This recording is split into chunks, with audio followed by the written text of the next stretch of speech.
Hi friends, మనం ఇప్పుడు 6వ వీడియోలో ఉన్నాం. ఈ 6వ క్లాస్లో ఒక ఇంపార్టెంట్ సబ్జెక్ట్ మీకు చెప్పబోతున్నాను. అదేంటి అంటే డ్రాయింగ్లో నేచర్ అంటే ప్రకృతికి సంబంధించిన చెట్లు, పక్షులు, జంతువులు అంటే బర్డ్స్ అండ్ యానిమల్స్ ఇవి ఉంటాయి.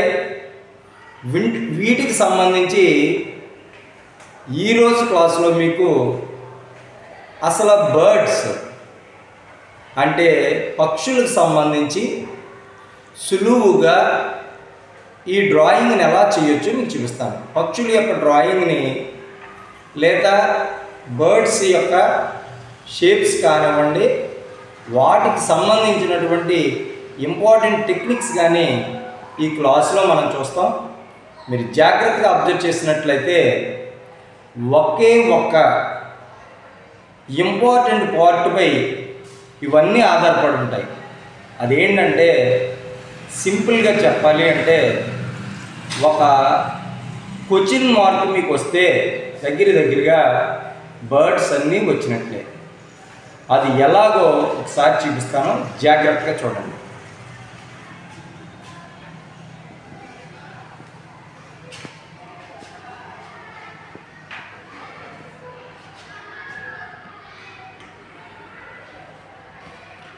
ఇక్కడ మొత్తం 3 క్వశ్చన్ మార్క్స్ డిఫరెంట్గా చూపించడం జరిగింది. ఒకటి స్ట్రైట్, రెండవది క్రాసు, మూడవది స్ట్రైట్. ఫర్ ఎగ్జాంపుల్ ఫస్ట్ ఇది మనం చేసేటట్టయితే ఈ క్వశ్చన్ మార్క్కి డబల్ లైన్ ఇచ్చాం.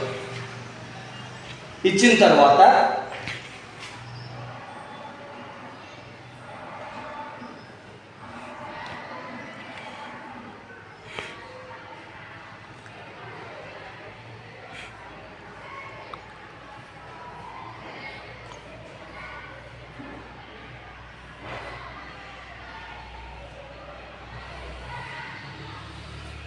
ఈ విధంగా ఒక బాతు బొమ్మ లేదా ఒక డక్కి సంబంధించి ఒక అందమైన పిక్చర్ చూడవచ్చు. ఇప్పుడు రెండవ దాంట్లో మనకి క్రాస్ లైన్ అంటే ఫస్ట్ స్ట్రైట్ క్వశ్చన్ మార్క్ చూసాం, ఇప్పుడు ఇది క్రాస్ చూస్తున్నాం. ఈ క్రాస్లో ఏంటంటే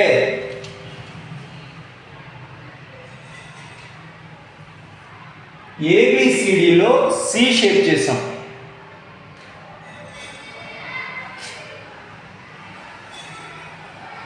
ఇలా చేసి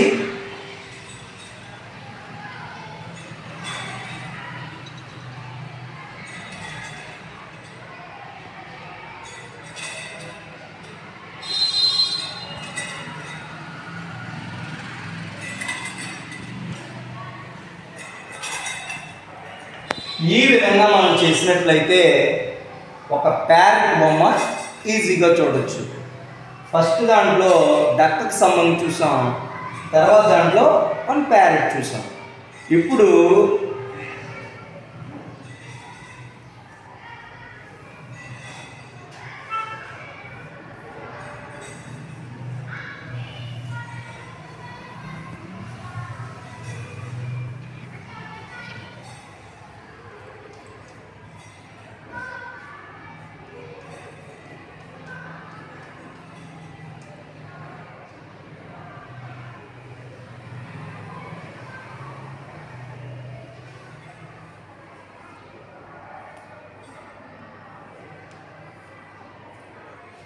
ఇప్పుడు మూడవ దాంట్లో మీకు పికాక్ బొమ్మ చూపించడం జరిగింది.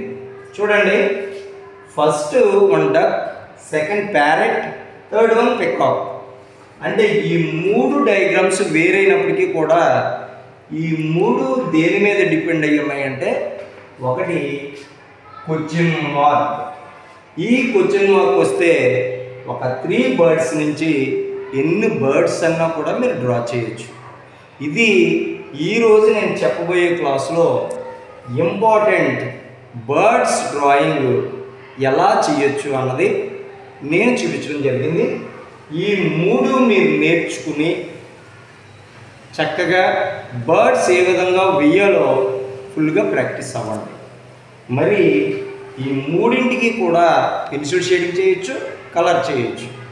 ఒకవేళ ఈ వీడియో మీకు నచ్చినట్లయితే లైక్ చేయండి, సబ్స్క్రైబ్ చేసుకోండి, అదేవిధంగా మీ ఫ్రెండ్స్కి షేర్ చేయండి. మరో వీడియోలో మీ ముందుంటాను. అంతవరకు థ్యాంక్ యూ.